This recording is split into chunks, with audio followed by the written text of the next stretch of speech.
നിക്കി, നീ ഇവിടെ ഉണ്ടോ?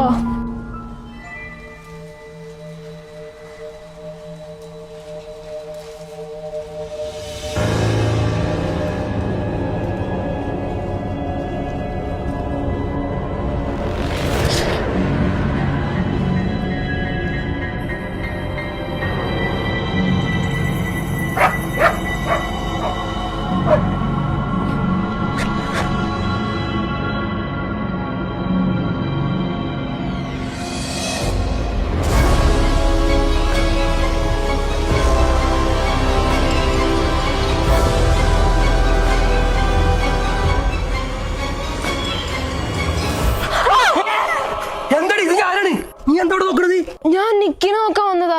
എന്നാ നീ നോക്കണ്ട, നിക്ക് വീട്ടിൽ തന്നെ ഉണ്ടായിരുന്നു. വീട്ടിലോ? ഞാൻ എല്ലായിടത്തും നോക്കിയതാണല്ലോ. ദിയമോള് കിടന്ന കട്ടിലെ താഴ്ഭാഗത്ത് കിടക്കണ്ടായിരുന്നു.